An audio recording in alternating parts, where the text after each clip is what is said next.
Romanos capítulo 15, versículo 5. Dice así: pero el Dios de la paciencia, mira, Dios, el Dios del amor, el Dios de la paciencia, el Dios de la paz. Hay muchas maneras como podemos describir a Dios. Quiere decir, es un solo Dios de quien va la vida, sale la paz, sale la justicia, sale la paciencia. Aquí Pablo llama el Dios de la paciencia. Pero el Dios de la paciencia y de la consolación os dé entre vosotros un mismo sentir según Cristo Jesús. Un mismo sentir. A la familia, toda la familia, padre, madre, hijos, un mismo sentir. Una familia unida, una empresa unida, una iglesia unida, una sociedad unida. Pero eso es solamente cuando el Dios de la paciencia nos da su paciencia, porque no es fácil vivir en unidad. Tal vez en este momento estoy predicando para una familia desunida, una familia que está ya a la orilla del divorcio y están pensando hasta en separarse. Y muchas veces la pareja se pregunta, ¿pero por qué? En el fondo nosotros nos amamos, pero ¿por qué no logramos vivir en armonía? ¿Por qué? Y a veces uno le echa la culpa al otro, el otro le echa la culpa al otro, y echándose la culpa no se arregla nada. ¿Sabes cuál es el problema? Porque una pareja que se ama vive desentendiéndose, porque no basta el amor de uno por el otro. Se necesita el amor de Dios, el amor del Dios de la paciencia. Se necesita la paciencia de Dios. Ahora mira lo que Pedro dice: el Dios de la paciencia y de la consolación. Quiere decir que si en este momento estás triste, Dios viene y te consuela. Si estás desesperado, Él viene y te consuela. Yo digo, bienvenidas las lágrimas, si es el Señor Jesús que va a venir y con su mano maravillosa va a enjugar mis lágrimas y me va a consolar. El Dios de la paciencia te consuela, te entrega su sentimiento llamado paciencia para que ustedes todos vivan en armonía, dice. Ahora, ¿qué es paciencia? Es esperar. La persona paciente no reacciona sin pensar, demora para reaccionar, espera, observa, contempla, analiza, no explosiona por cualquier cosa. Hay gente que en un momento de impaciencia dice improperios, agrede, hiere, dice cosas que la misma persona nunca quiso decir, pero después se arrepiente, llora, pide perdón, pero ya arruinaste todo. La vida es como un papel en blanco. Si tú agarras y lo estrujas, después te arrepientes y lo planchas, ya lo malograste ya. Por eso dice la palabra de Dios aquí, que el Dios de la paciencia está dispuesto a darnos su paciencia. ¿Para qué? Para no estar arrepintiéndonos de las cosas que dijimos, para no arrepentirnos de las cosas que hicimos, para pensar, para contener nuestra ira propia de la naturaleza pecaminosa, porque ya les dije que después que el pecado entró, pues todos nos apartamos de Dios. Nuestro carácter se deformó, ahora somos hombres impacientes, iracundos, rabiosos. Ahora, esta semana estamos estudiando los temas bajo el título de Conectados con Jesús. Bueno, aquí estamos, lejos de Dios, impacientes, iracundos. Pero cuando vamos a Jesús, cuando somos justificados, cuando nos conectamos a Jesús, ¿qué pasa? La paciencia del Dios de la paciencia se transmite a nosotros. Entonces nosotros comenzamos a aprender a ser pacientes. Y al aprender la paciencia, nuestro hogar pues va a ser feliz.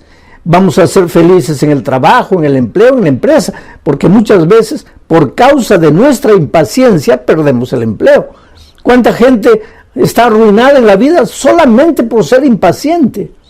A veces, si tú tuvieras un poquito de paciencia, las cosas sucederían en su tiempo exacto y no tendrías que lamentar, no tendrías que llorar. Pero hay otro texto de la Biblia que describe la paciencia de Dios, y me refiero a Éxodo capítulo 34, versículo 6. Y pasando Jehová por delante de él, de Moisés, proclamó: Jehová, Jehová, Moisés, ¿no? Proclamó: Jehová, Jehová, fuerte, misericordioso y piadoso, tardo para la ira, o sea, paciente, tardo para la ira, y grande en misericordia y verdad. ¿Por qué Dios es paciente? Porque Dios es amor, porque Dios es misericordia, y por eso tiene paciencia, espera. Ahora, si Dios no nos tratara con paciencia, con misericordia, ya estaríamos muertos, fulminados, porque la propia Biblia declara que la paga del pecado es la muerte. Ahora, si la paga del pecado es la muerte, y nosotros todos hemos pecado, cada día pecamos, sabemos lo que no debemos hacer, le prometemos a Dios que no vamos a volver a hacer, tomamos decisiones una y otra vez, y sin embargo volvemos a caer en el mismo pecado. Ahora, si Dios cumpliera lo que está establecido como un principio de vida, la paga del pecado es la muerte, todos nosotros estaríamos muertos. Pero cuando Moisés vio a Dios en el Sinaí, lo describió como el Dios de la paciencia, tardo para irarse, tardo para irarse. Por ejemplo, mucha gente me pregunta, pastor, ¿pero cuándo va a venir Jesús?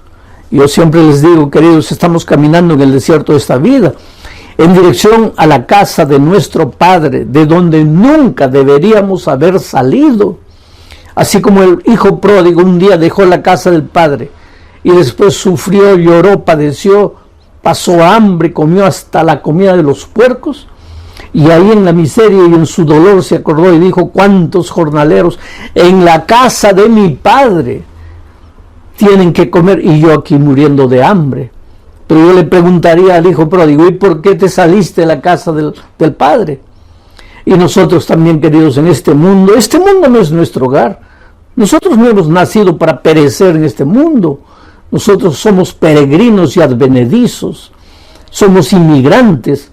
Nuestro verdadero país está en el cielo, nuestra verdadera casa es la casa del Padre, de donde nunca deberíamos haber salido. Hoy día, caminando en el desierto de esta vida, pues somos heridos muchas veces, perdemos la familia, estamos sufriendo de la pandemia, perdiendo el empleo, tantas dificultades, la gente nos traiciona, la gente nos agrede, hay muchachos jóvenes, la sociedad coloca preconceptos encima de ellos.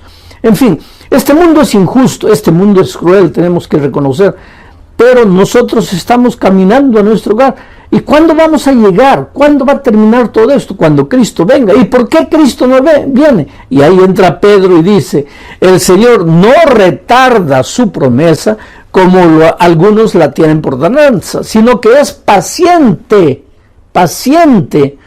esperando que todos se arrepientan, que vengan al arrepentimiento, que se entreguen a Jesús. Oh, querido, yo te pregunto, si Jesús hubiera vuelto ayer, ¿tú estarías salvo? Tal vez no, porque estabas caminando lejos de Dios. Y como Dios te ama, porque Dios te conoce personalmente. A veces cuando la vida te golpea, tú puedes pensar, ¿dónde está Dios? Dios se olvidó de mí. No, querido, tú estás en la palma de las manos de Dios. Dios conoce dónde vives, lo que tienes, lo que no tienes, si te duele la cabeza, si estás triste, si estás con ganas de llorar. Dios conoce tu vida. Él te ama, te acepta como eres. Entonces en ningún momento pienses que Él se olvidó de ti. Y si Él no ha venido todavía es porque tú eres importante, porque Él te ama, porque cuando Cristo venga y lleve a sus redimidos al cielo, Él quiere llevarte a ti. Y no solo a ti, quiere llevar a tu esposa, a tus hijos. Y si en este momento estoy predicando por una esposa e hijos que están en la iglesia, pero el esposo no, y estos días tú como esposo estás escuchando así medio desconfiado, yo quiero decirte que Jesús viene, va a llevar a tu esposa y a tus hijos, pero quiere llevarte a ti también, porque tú eres importante para Dios, Dios te ama, tú no te dabas cuenta tal vez, tú estabas tan ocupado trabajando en las luchas de la vida, o tal vez tan absorto por los placeres de este mundo que no te dabas cuenta que Jesús está corriendo atrás de ti y Dios está usando el instrumento llamado tu esposa, tus hijos, para llegar a tu corazón.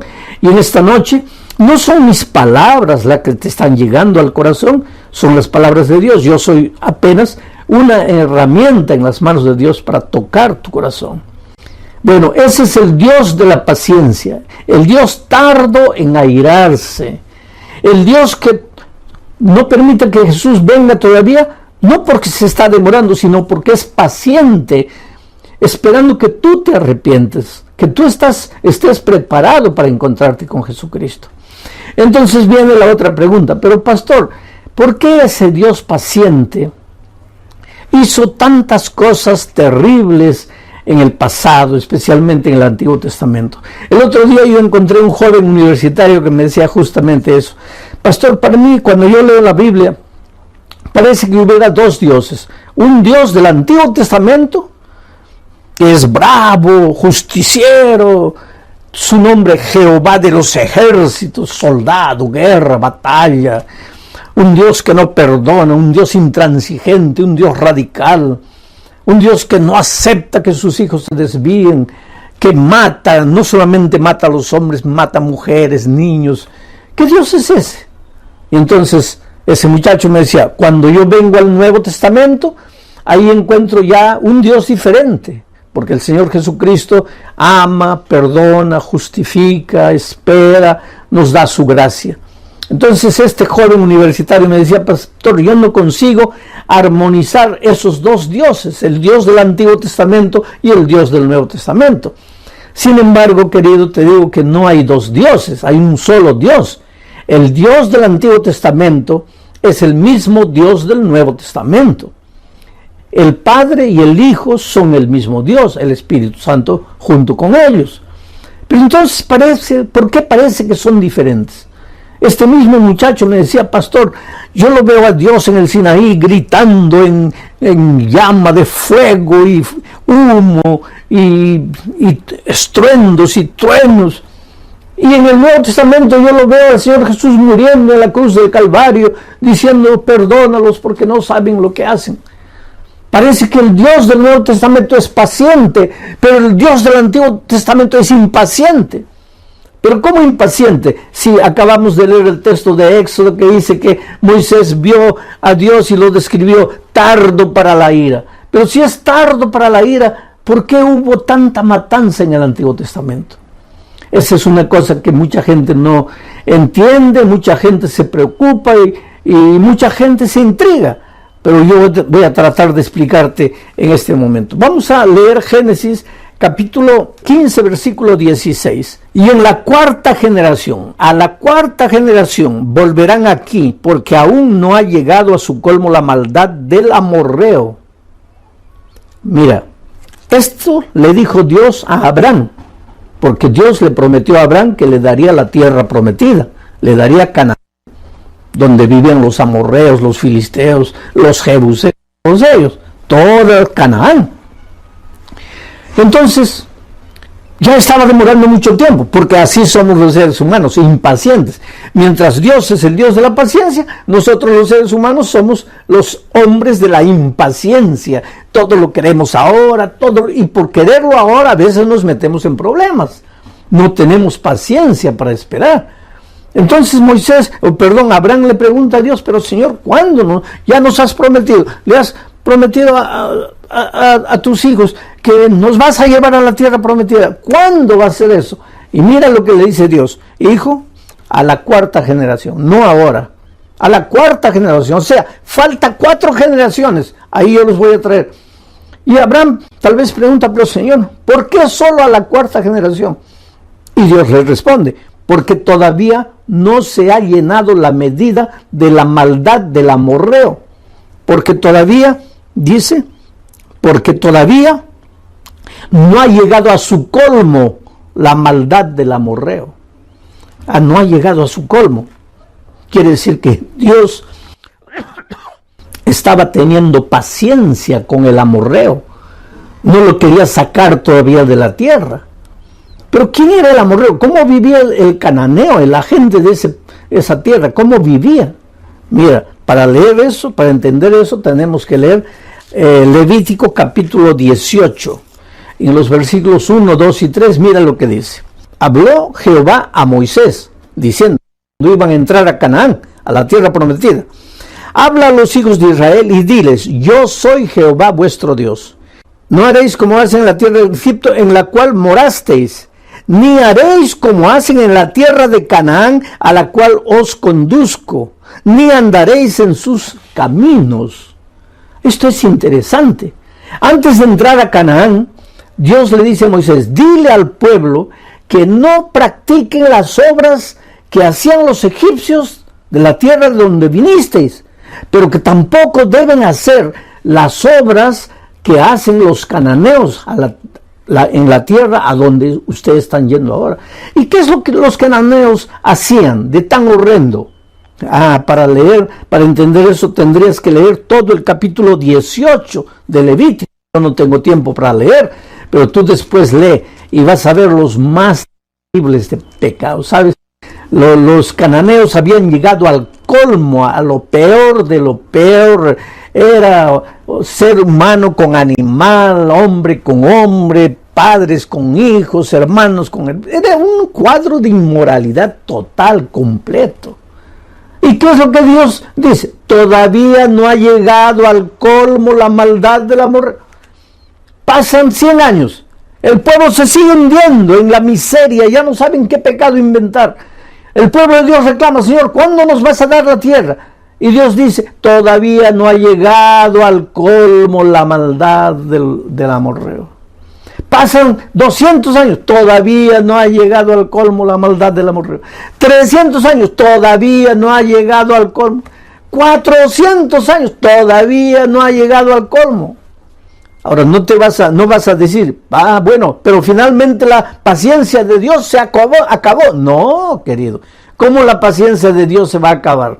Si Él es tardo para la ira. ¿Cómo va a acabar si Dios es el Dios de la paciencia? La paciencia es parte de su naturaleza y Dios es eterno. Entonces, ¿cómo la paciencia divina se va a acabar? No es que la paciencia divina se acaba, pero llegó el momento en que Dios dijo, ahora sí, al pueblo de Israel, entren a la tierra de Canaán.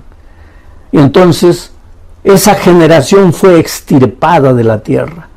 Ahora, esto es duro decir, querido, porque si tú lees la Biblia vas a ver que a veces el pueblo entraba con espada, y lógico, si hay espada, si hay guerra, si hay lucha, hay sangre, la sangre se derrama y todo. Son hechos crueles del Antiguo Testamento. La gente no entiende. Pero te voy a decir, en ese tiempo el clima era de guerra, así vivían las naciones, guerreando, peleando una contra otra, quitándose el territorio, matándose, era la cultura de su pueblo. Hoy día para nosotros nos parece horrendo, nos parece grotesco, porque nuestra cultura es diferente de esos días. Pero lo que pasó con los amorreos, con los jebuseos, con todos los cananeos, fue lo que el médico hace muchas veces cuando se gangrena el cuerpo. Comienza la gangrena a subir. ¿Y qué hace el médico? El médico llama al paciente y dice, mira, si no paramos con la gangrena, esta gangrena se va a apoderar de todo tu cuerpo y vas a morir.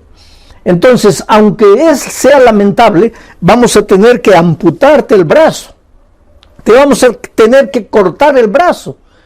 Y se procede a la cirugía y se le amputa el brazo. Ahora, ¿es ideal que un brazo sea cortado del cuerpo? No, no es lo ideal. Pero es lo mejor para salvar al resto del cuerpo. A veces Dios ha tomado en la historia algunas medidas drásticas que nosotros no entendemos. Fue injusto, pobres seres humanos, ¿cómo les quitó la vida? Pero si Dios no hubiera hecho eso, la humanidad toda, ¿a dónde hubiera ido? ¿A dónde se hubiera degenerado? Quiere decir, Dios en su infinito amor muchas veces tuvo que amputar un dedo, tuvo que amputar una mano del cuerpo todo de la humanidad, pero no era por maldad, era por el propio bien de la humanidad. Ahora muchos dicen, entonces ese Dios ya pasó, ese Dios salvaje, ese Señor de los ejércitos ya acabó, bien Dios de la gracia, el Nuevo Testamento. No, querido, eso es lo que mucha gente no entiende. Dios no cambia.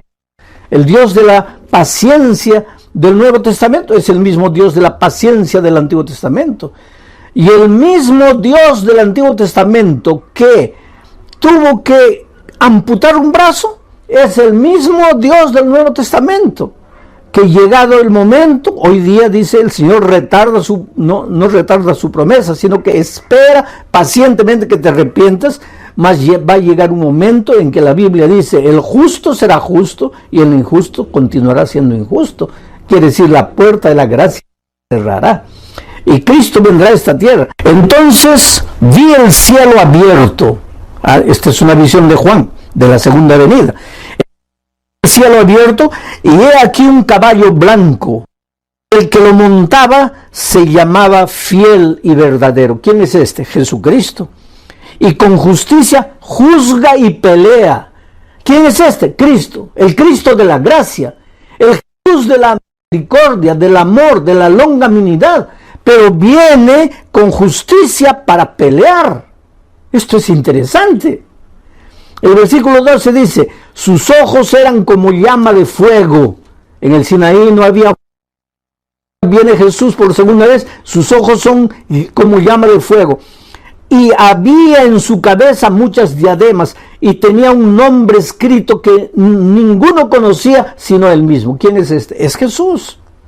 Estaba vestido de una ropa teñida en sangre. Mira, cuando Jesús viene vestido en una teñida en sangre, y su nombre es el Verbo de Dios. ¿Quién es el Verbo de Dios? En el principio era el Verbo, y el Verbo era con Dios, y el Verbo era Dios, es Jesucristo. Cuando viene por segunda vez, simbólicamente en un caballo blanco, para pelear, para juzgar con justicia, no es el Dios de la gracia, es el Dios justiciero. El mismo Dios justiciero del Antiguo Testamento está de nuevo aquí. Pero el mismo Dios de la gracia y la paciencia del Nuevo Testamento está en el Antiguo Testamento. Es el mismo Dios. ¿Y por qué está teñido de sangre su vestido? Interesante. Isaías responde. Isaías capítulo 63, versículo 1 al 3, responde. Mira, ¿quién es este que viene de Edom, de Bosra, con vestidos rojos? Este, hermoso en su vestido, que marcha en grandeza, en la grandeza del poder. Mira cómo combina la descripción con la descripción de Juan en Apocalipsis. Este hermoso en su vestido que marcha en la grandeza de su poder. Y ahí responde Dios, yo, el que hablo en justicia, grande para salvar. El mismo Dios, Apocalipsis. Y entonces el profeta pregunta, ¿por qué es rojo tu vestido y tus ropas como del que ha pisado en lagar? Y entonces responde el Dios, solo el lagar. ¿Y a qué se refiere el lagar? La humanidad, a los hombres impiedosos que no han aceptado el mensaje de la gracia de Cristo. Yo he pisado solo el lagar, y de los pueblos nadie había conmigo. Los pisé con mi ira y los hollé con mi furor, y su sangre salpicó mis vestidos y manché todas.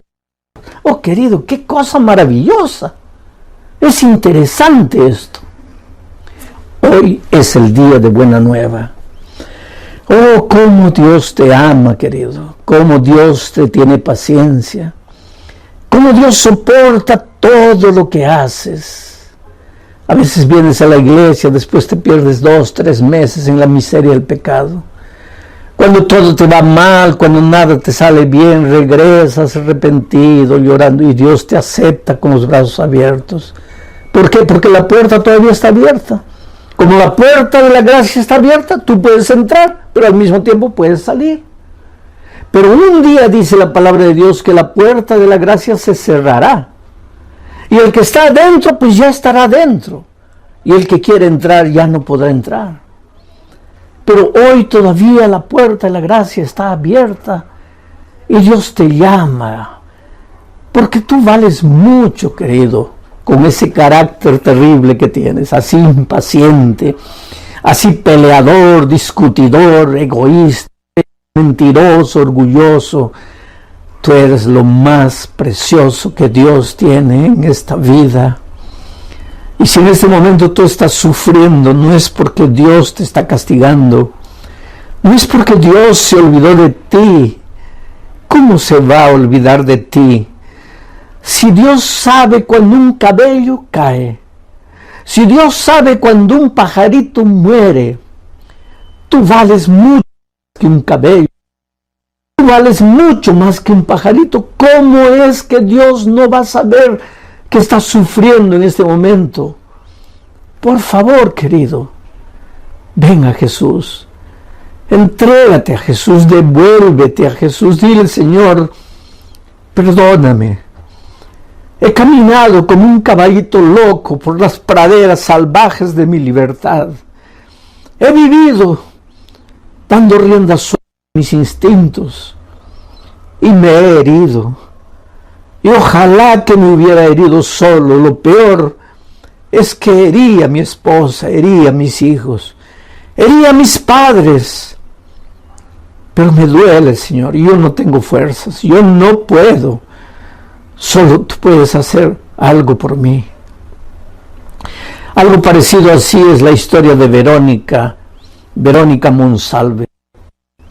Verónica era una joven que con 17, 18 años ya estaba sumergida en la bebida. Pasaba noches en fiestas, en jaranas, bebiendo. Un día su padre tuvo que cargarla porque no podía ni caminar. El padre llorando al ver a su hija, porque ¿qué padre puede ver a una hija de 18 años, a un hijo de 18 años? ¿Qué padre puede ver a un hijo consumiendo su vida en las drogas, destruyendo su vida en la criminalidad? ¿Qué padre puede dormir tranquilo cuando mira el reloj y son 2, 3 de la mañana y el hijo, la hija todavía no han llegado a la casa? Oh, querido muchacho, hijo, joven, tú tal vez nunca te des cuenta del sufrimiento que provocas en el corazón de tus padres que te aman. Solo que llegó un momento en que ellos ya no te pueden sujetar. Eres libre, tú tienes que tomar tus decisiones y a veces tomas las decisiones peores de la vida. Y Verónica, pues, aquel día cuando su padre la cargó, la llevó a la cama, la acostó, al día siguiente se despertó con la conciencia pesada y dijo, Dios mío, ¿qué estoy haciendo? Fue a trabajar en el estacionamiento, se sentó dentro del carro y comenzó a llorar. Y le dijo, Dios mío, yo no quiero vivir esta vida. No quiero ser así. Yo creo que tú también, que me estás escuchando ahora, en algún momento de tu vida has dicho, Señor, yo no quiero ser así. No quiero. Pero ¿qué podemos hacer a veces? Porque el instinto es más fuerte, porque a veces sientes que no tienes fuerzas, eres tan débil para decir no, eres una marioneta en las manos del diablo. Pero pobre Verónica clamó a Dios, dijo, Señor, hazme conocer a alguien en esta tierra que me ayude, haz un milagro, ayúdame, yo no sé cómo, porque yo no puedo. Ese día cuando salió del trabajo y estaba yendo para la casa, a 20 metros del lugar donde trabajaba, se chocó con otro carro. Ahí los compañeros de trabajo para auxiliarla. Gracias a Dios no le pasó nada, pero el carro estaba golpeado y había que llevarlo a una mecánica. Y un amigo del trabajo le dijo, mira, yo conozco a un mecánico, te voy a recomendar. Y ella fue llevando el carro al mecánico. Y dejó el mecánico, le dijo, mira, tienes el carro aquí unos días para arreglar. Y ella no tenía cómo regresar para casa. Al mecánico, por favor, disculpe, yo me da eso, pero podría darme un ride hasta mi casa, porque estoy sin carro. Y el mecánico lo llevó. Era un mecánico joven. En el camino a casa comenzaron a conversar. Y comenzaron a conversar de cosas espirituales. Y ella abrió su corazón y le contó las luchas de su vida. Le contó el vacío que se apoderaba de su corazón. Le contó que ella quería cambiar de vida, pero que no tenía fuerzas, no podía. Y por esas cosas de la vida, ese mecánico joven, soltero, era un fiel miembro de iglesia, un cristiano, y le habló de Jesús. Y comenzaron a estudiar la Biblia. Y en poco tiempo después ellos comenzaron a noviar. Pero ella comenzó a estudiar la Biblia y se bautizó. La muchacha que nunca podría cambiar de vida, pero que se encontró con Jesucristo. Y yo te digo una cosa, cuando tú te encuentras con Cristo, no hay nada en tu vida que no pueda transformar. Jesús solo no puede hacer una cosa: forzarte la voluntad. Él no puede derribar la puerta de tu corazón y entrar por la fuerza. Él dice en Apocalipsis: yo estoy a la puerta y llamo. Si me abres la puerta, entraré a ti, seré contigo y tú conmigo. Pero cuántas veces Jesús se cansa de tocar la puerta y se va, porque tú no le abres. Ahora yo te pregunto esta noche, ¿hace cuánto tiempo el Señor Jesucristo te está llamando? Te está suplicando, te está diciendo: hijo, estoy teniendo paciencia contigo. Y por favor no tengas miedo, porque yo no te estoy diciendo que mi paciencia se va a acabar. No, mi paciencia es eterna, nunca se va a acabar. Pero es que tú tal vez te vas a endurecer a tal punto que no te vas a querer más arrepentir. Mi palabra ya va a rebotar de tu corazón de piedra. Es por eso que hoy es el día de la nueva, hoy es el día de salvación. Es por eso que no tienes que dejar tu decisión para mañana. El otro día yo estaba en una iglesia y vi una discusión. Había una madre cuyo hijito tenía 12 años, 11 para 12 años, y la madre quería que el niño se bautice porque el niño quería ser bautizado. Él no era un niño, un jovencito, quería ser bautizado, pero la madre quería. Pero el padre era primer anciano de iglesia, el padre no quería. Entonces me llamaron a mí y el pastor estaba ahí. El pastor decía: bueno, si la madre quiere y el niño quiere, pues bautícense. Pero el padre decía: no pueden bautizarse. Entonces me llamaron a mí. Y yo les pregunté: ¿y por qué él no? ¿Por qué tú crees que él no puede bautizarse? Y él me dice: porque él todavía no hace las cosas bien hechas. Y yo le pregunté: pero a ver, dime una de las cosas que no hace. Dime una de las travesuras. Me dice: por ejemplo, él no arregla su cama cuando se levanta. Y la esposa que estaba ahí lo mira al esposo anciano y le dice: pero querido, tú tampoco arreglas la cama. Quien arregla la cama soy yo. Y tú ya estás bautizado y todavía eres anciano de iglesia. Es una situación interesante. Pero te digo una cosa, mira. La experiencia de un muchachito de 11 años, él puede tener una experiencia cristiana, pero nunca va a ser la experiencia cristiana de mí, con la edad que yo tengo. Porque ese muchachito se puede bautizar con 10, 11, 12 años, si los padres lo van a apoyar en la fe. Pero mañana, después del bautismo, seguramente que va a estar subiendo a un árbol de mangos a recoger mangos. Ahora, si a mí me ves mañana subiendo un mangueral para recoger mangos, pues llévame al manicomio porque estoy loco. ¿Qué te quiero decir? La experiencia de un viejo es la experiencia de un viejo, la experiencia de un jovencito es la experiencia de un jovencito. Pero Dios llama a los jovencitos, y cuando un muchachito que ya tiene conciencia, ya tiene noción de lo que es malo, de lo que es bueno, ya tiene noción de quién es Jesús, qué es la palabra de Dios, y quiere bautizarse, no hay problema para que se bautice. Así que tú, jovencito, si estás pensando bautizarte, bautízate. Y tú, querido joven, hermano adulto, si sientes que el Espíritu de Dios te está llamando, toma tu decisión esta noche. Hazlo en el nombre de Jesucristo. Mientras estoy orando, tú expresa tu decisión ahí donde estás.